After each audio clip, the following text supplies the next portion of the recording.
in a way Yeah. because of its support for Russia. How do you think the Chinese are going to react to this? And this is also how all sanctions start. They start very, very small with sanctioning these officials, and they eventually grow to what we've seen with Iran and Venezuela and Russia, etc. So this is about as bad as news as we could possibly get, and we've been talking about this. We've been fearing This is this. this is exactly correct. Now, can I just say, the fact that Blinken's words are really extraordinary because I mean he's basically saying that the United States is acting as judge of these Chinese officials, and that means that the United States is actively interfering now in Chinese domestic politics. Now, I absolutely agree. It is actually about Russia. It's about Chinese support for Russia. Well, at least not support the position China has taken, which is that they will not join the sanctions war. And by the way, Chinese media statements about this have been hardening with almost every day since that Biden-Xi meeting of a few days ago. But the way that Blinken has expressed this is the United States has the right to interfere in Chinese internal policy. And the Chinese are going to act extremely negatively about this. From the Chinese point of view, this is even more insulting and dangerous than it would have been if the US had simply said, this is about Chinese support for Russia. So what Blinken has done, what the US has just done, is going to be seen by the Chinese as incredibly provocative. And you're absolutely right, it's preparing the ground for the more sanctions which are coming. We are now on the first step of the sanctions escalator. Now, this comes after a disastrous set of meetings, first between Jake Sullivan, and Yang Jiechi, Xi Jinping's national security advisor in Rome. That was on Monday of last week. And then on Friday, we had this meeting between Xi Jinping and Biden. And it's increasingly clear that went off incredibly badly. And Xi Jinping said at that meeting, look, I hear you making all kinds of promises. He said this to Biden. I hear you making all kinds of promises about you wanting better relations. But as soon as we go away, your officials go and do the opposite. So how can I trust you? And what's happened within days of that meeting, we see the State Department going ahead and taking what the Chinese are going to construe as a strongly anti-Chinese act. And that's going to make the Chinese even more sure that this sanctions escalator is now being propelled upwards. We are heading towards a total breakdown of relations between the US and Russia, and we are at the start of a similar process, which could very well end up in a total breakdown in relations between the US and China. I mean, how does the Biden White House see this? I mean, I'm really trying to understand what their goal and their motivation is. You've sanctioned Russia to the top of the escalator. You can't do anything more, and it hasn't worked. You failed. The Biden White House has failed. There's no doubt about that. They have failed in their sanctions Yes. policy, and the American people are going to pay a heavy price, and the European people are going to pay a very, very heavy price for these sanctions. We have to remind everybody, to this day, as we speak, Alexander, Russia has still not retaliated. Everything we're seeing going on right now in the markets and inflation in the prices is without a Russian retaliation. Yes. Without Yes. a Russian retaliation. And the Russians are still pumping gas, and they're still sending oil via those pipelines to Europe, including the pipeline from Ukraine. So people need to understand that all of this is without retaliation. What exactly is the Biden endgame then to go after China? I mean, this is so destructive that you have to say these people are either that stupid, I mean, stupid to the point of unimaginable, or this is absolutely deliberate in order to completely smash the U.S. and Europe, to completely smash it. And I can't figure out what the end game is. What are they thinking? Well, the end game is to create this division in the world between the League of Democracies and the League of Autocracies, and engineer regime change in Moscow and Beijing. I mean, that's the ultimate end game. It is a catastrophically ill-judged end game. It can't succeed. All it's going to do is going to create massive economic instability and disruption. And of course, it's going to be the Europeans and the Americans people who will pay, but also people around the world, in Africa, in Latin America, everywhere. Now, you're absolutely right when you say that the Russians have taken no retaliatory measures at all so far, apart from, the token ones of saying that, they've sanctioned various US officials. But I think that's purely symbolic. But, of course, if the US starts to sanction China, it's going to be on an entirely different scale. Because, firstly, I think the Chinese will retaliate. I mean, they don't have the kind of inhibitions about this that the Russians do. They're a vastly bigger economy. They are the workshop of the world. If the Chinese start retaliating, then, the effect on supply chains, on inflation and all the rest is just going to be completely unimaginable. And I don't know whether the people who are doing this are stupid or whether they're doing this on purpose because they think that they can manage the chaos.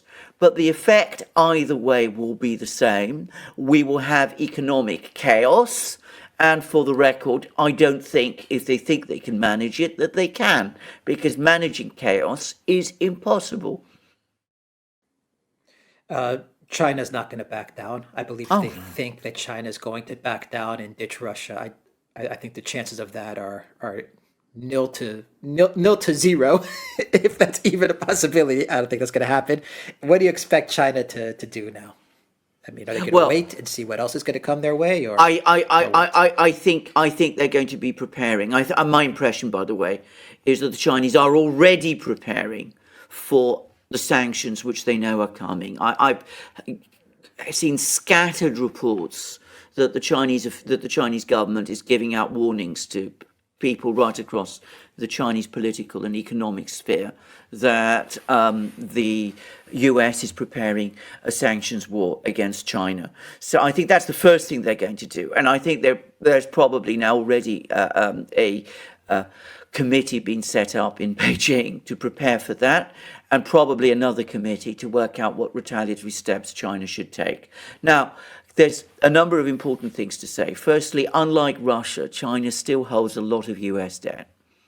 So some are saying that what the US could do is default on its debt obligations to China. That would be a US default, by the way.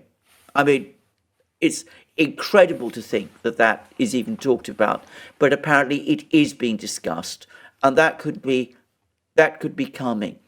And I think that if that happens, the Chinese will start taking various retaliatory measures of a financial nature to expand still further the international position of the RMB, particularly with oil supplies. And that would be very difficult for the US. But the other thing is that the Chinese could start ramping up their military responses. And here, of course, there is the big question of Taiwan and what the Chinese might do there. What does a U.S. default mean, though, for the U.S. and for the markets? What on these debts?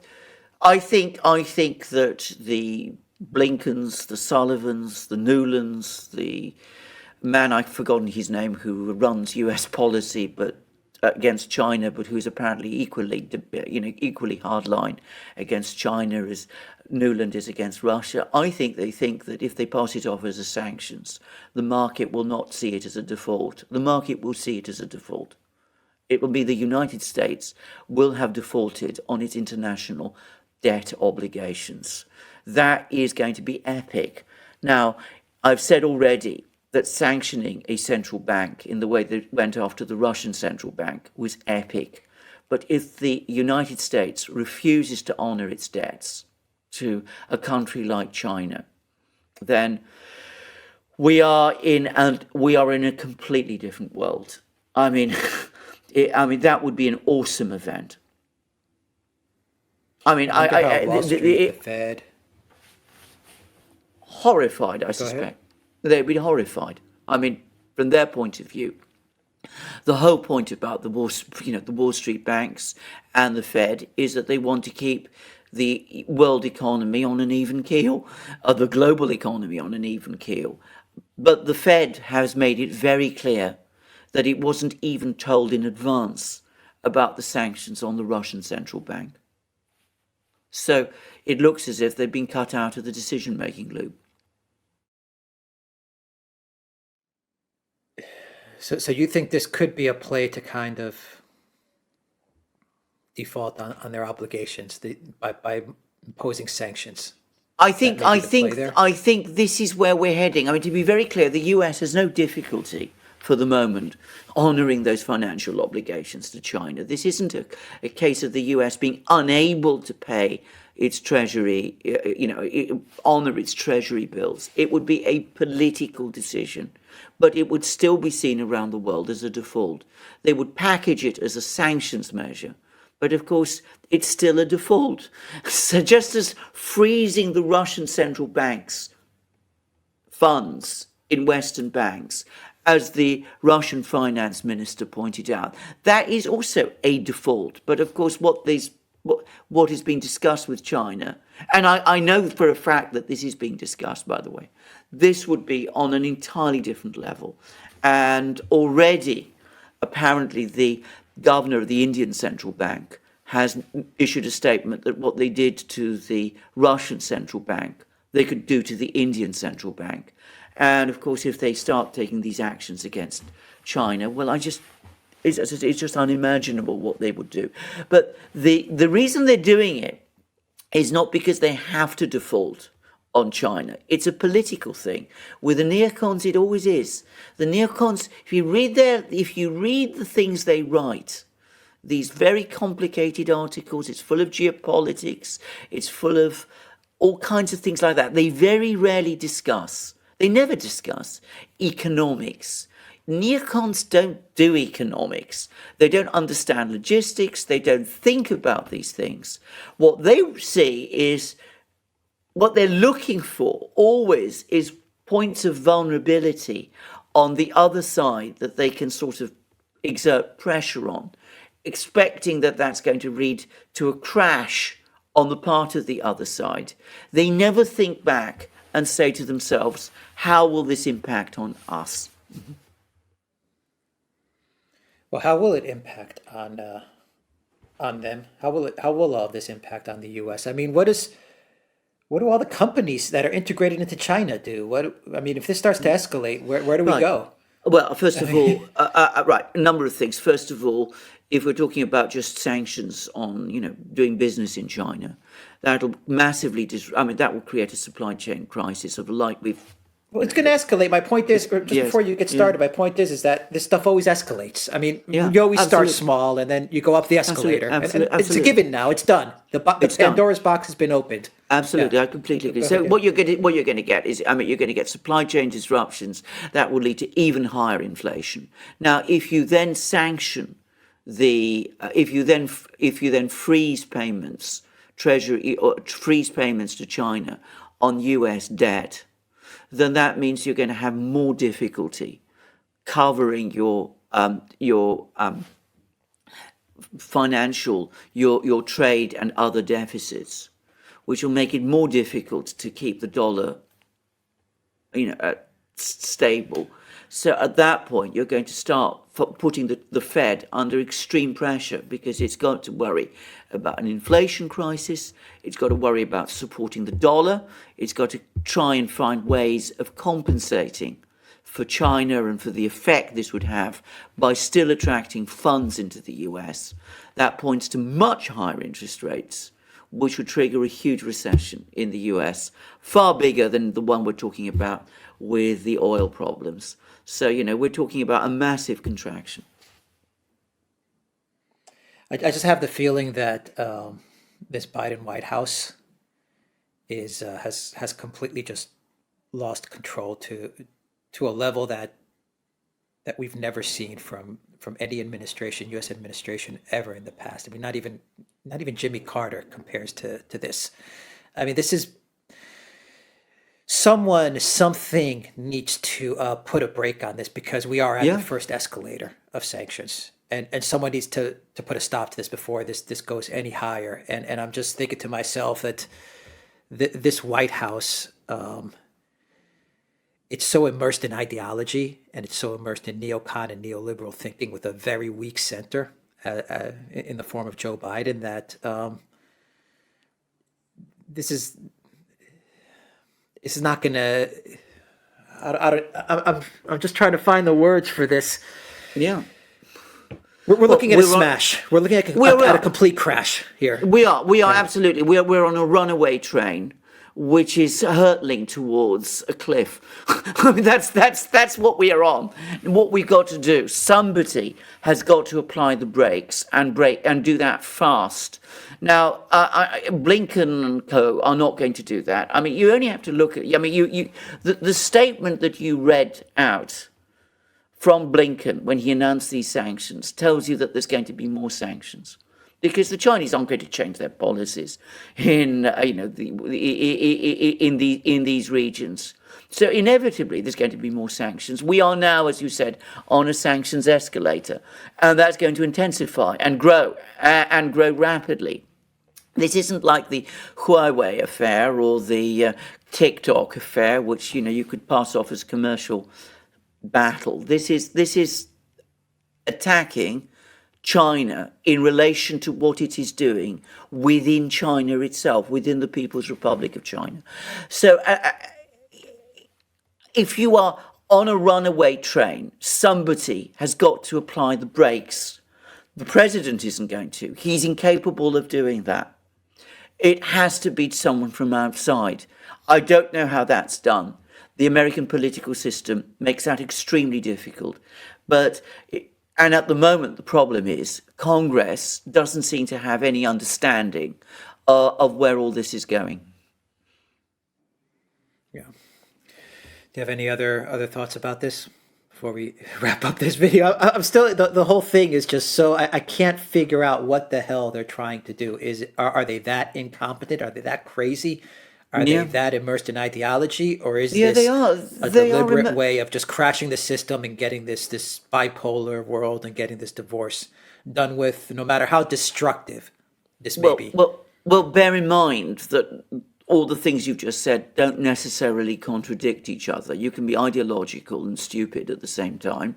You can actually want to create a crisis, and you could be stupid about that, because, to be straightforward about it, any government that creates a crisis is a stupid government, ultimately. And as for it being ideological, well, just look how ideological they are about their domestic policies. Why assume that they're any less ideological about their foreign policies either? They see everything through the frame of ideology. That is what these people do. So it's unsurprising in a way that is why they are doing those things. But if they are left to do them, it will, as you said, it will end in a smash. It's inevitable.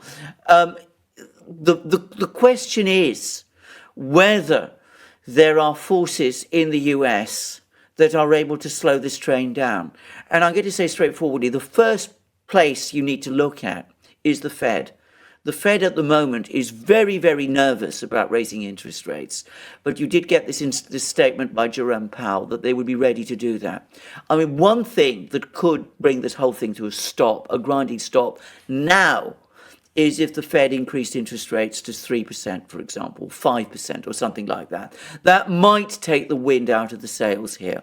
And if the Fed said that, there have to be steps taken to balance out foreign policy. But the Fed has always, up to now, been a technical institution. It's affected itself by ideological thinking. I don't know whether it's ready to take that kind of step. We shall see. But China's certainly, not going to take kindly to this. Yeah. No, not at all. And I have to say straight, I've And never they're going to been more integrate worried. with Russia more. Absolutely, of course they are. It's exactly what they're going to do. And they're going to ramp up their defense build up in the Pacific, and they're going to start focusing even more on Taiwan, and they're going to work with Iran. And I mean, it's not solving any problems, it's making them worse. The Chinese, by the way, have been repeatedly saying this: sanctions don't solve problems, they inflame them. And of course, that's precisely what these sanctions are intended to do. As you said, they're very light sanctions at the moment, but we are on a sanctions escalator, and these are sanctions. Yeah, and I think the Chinese saw this coming. You can tell by the Absolutely. rhetoric Well, they've been putting out yeah. there in the past couple of weeks. Yeah. They saw that the sanctions were around their way. Absolutely. Now, Absolutely now correct. they're going to start preparing. They're going to start Yes. preparing like the Russians prepared for all those years to decouple from the system. But Exactly. the Chinese are the system. That's their. I mean, they're an integral part of the system. This is Which is where I think that these people, the Blinkens, and all the rest, go horribly wrong. I don't think they understand that. I don't think they understand the extent to which the world has changed. I know, for example, that in Britain there is huge anger and dismay that South Africa has not joined the sanctions bandwagon. The British assumed that South Africa would join, like they assumed that India would. And they've been shocked that South Africa, on the contrary, seems to be leaning to Russia over the Ukraine crisis. And they're going to find, if they go after China, that it'll be many more countries than just countries like South Africa. I think they're working with an out-of-date model, both of the world economy and of the balance of power, or if you prefer to use the Russian word, the correlation of forces in the world today. I think a lot of countries are not siding with the West on any of this stuff. No, I mean, no, no. the UAE